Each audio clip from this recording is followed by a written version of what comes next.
The Alwi be back, men. Kembali lagi kita di konten kali ini, masih tetap dengan konten-konten gaya berpacaran yang semestinya sewajarnya, yang harus diterapkan di media sosial, yang biasanya mereka umbar kemesraan di tempat umum tentunya. Kali ini mereka bakalan mengumbar kemesraan di media sosial. Apa saja pasangan ini lakukan ketika sudah berpacaran ataupun sudah menikah nantinya. Apakah mereka bakalan membuat konten-konten yang diumbar di media sosial, tentu saja konten negatif ataupun konten-konten positif tentunya. Kita bakalan melihat tingkah-tingkah para pacar yang bucin di sana tentunya. Apakah bucin mereka bisa membuat kita tersenyum sampai rahang kita sakit tentunya. Menahan melihat ekspresi-ekspresi mereka yang mengumbar kemesraan. So langsung saja kita menggunakan headset terlebih dahulu sebelum memulai tentu saja videonya. Biar kita mengetahui apa yang diobrolin pacar di luar sana. Apakah mereka membuat konten-konten yang membuat telinga kita panas ataupun hati kita panas untuk para jomblo-jomblo sana. So langsung saja kita mulai konten kali ini. Let's go.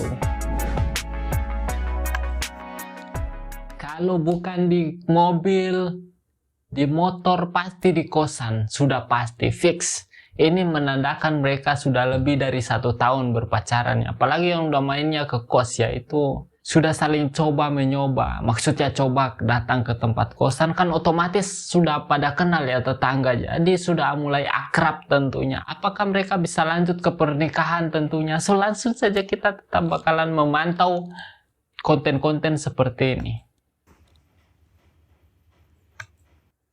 Lemas amat, pucat atau gimana, tersiksa atau gimana ini perempuannya, kenapa jadi pucat gini?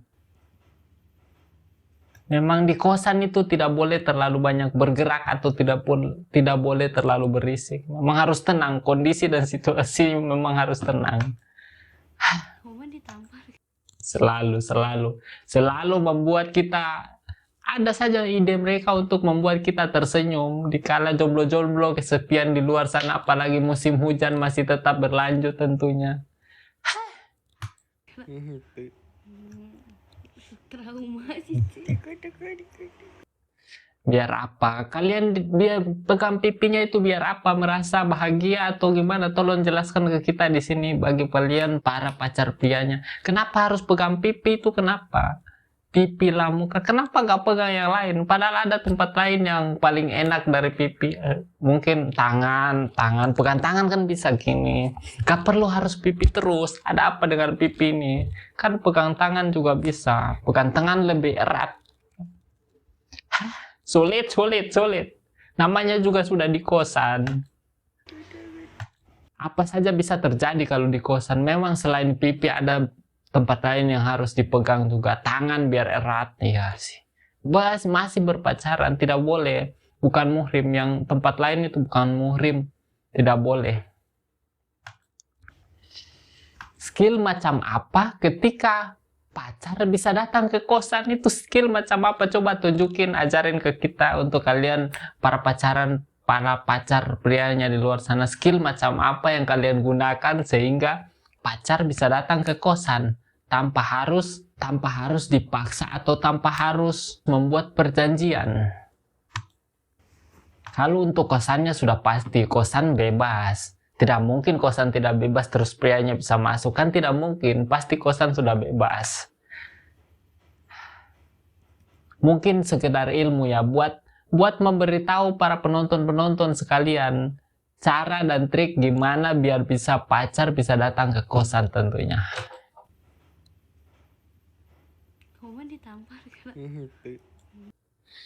Sudahlah, nikahin saja sebelum terjadi sesuatu.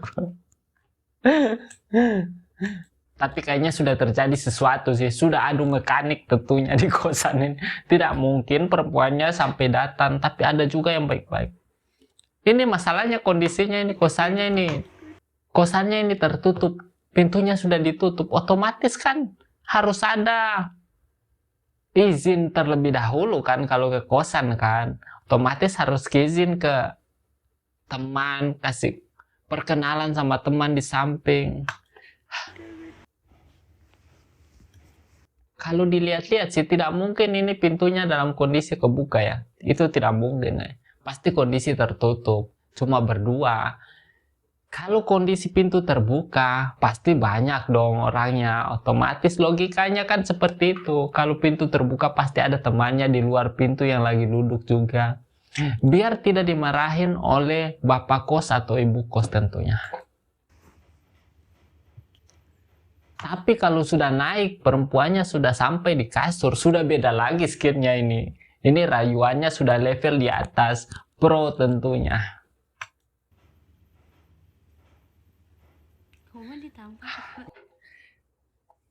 Ini masih jadi perdebatannya. Kenapa mereka bisa datang ke kosan? Apakah cuma sekedar konten? Setelah konten mungkin mereka bakalan keluar, kan kita tidak tahu.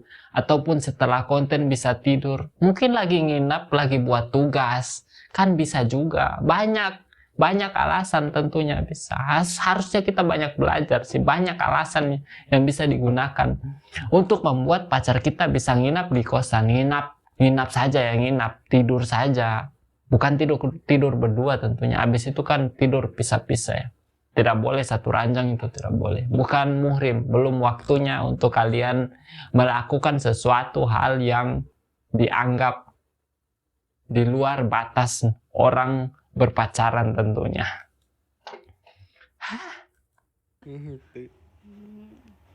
Trauma sih.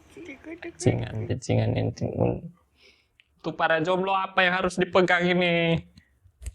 Masa harus pegang gelas terus?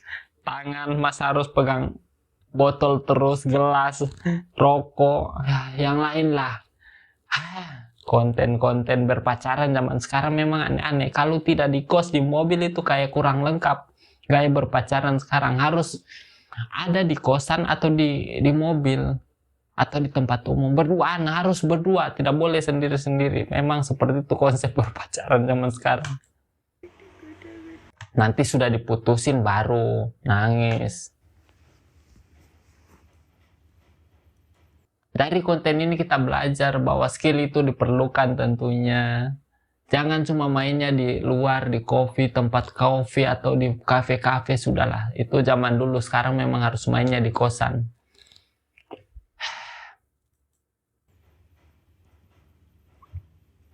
Masih aman karena memang di kosan masih dikasih. Di kosan itu nggak ada yang aman sih, nggak mungkin aman sih. Kalau sudah berdua itu tidak ada yang aman, harusnya tidak ada yang aman. Ulang-ulang terus perempuannya sih, dipandang tidak dipandang takut dosa, dipandang juga nganggur dibiarin juga. Perempuannya ini terlalu cantik untuk dibiarin, harus dipacarin, memang harus dipacarin, tidak boleh. Untuk abangnya atau pacarnya yang laki-laki, Anda terlalu cepat-cepat nikah sebelum telat. Banyak yang di belakang itu menunggu waktu atau momen yang tepat untuk langsung selingkuh tentunya. Banyak yang mau loh, apalagi pacarnya seperti ini, tidak mungkin tidak ada yang tidak mau. Jadi untuk abangnya cepat-cepatlah menikah. Jika telat dikit, abang selesai di tikungan. Karena pasti banyak di Instagram ataupun WA-nya pasti banyak yang DM itu. Para pria-pria yang sedang menunggu momen tertentu untuk menggantikan pacarnya tentunya. Jadi untuk abangnya cepat-cepat menikah sebelum penyesalan itu datang tentunya. Apalagi sudah datang di kos, sudah siap tentunya dilamar. Biarpun tidak ada uang, tidak apa-apa bang. Yang penting cepat menikah sebelum didahulukan oleh orang lain tentunya. So, cukup sekian video kali ini. Jika kalian menyukai konten seperti ini, tetap jangan lupa berikan support dan like, share video ini jika kalian menyukai konten seperti ini. Tulis di kolom komentar jika kalian menyukai atau bakalan membuat konten apa selanjutnya. So, cukup sekian video kali ini. See you next time.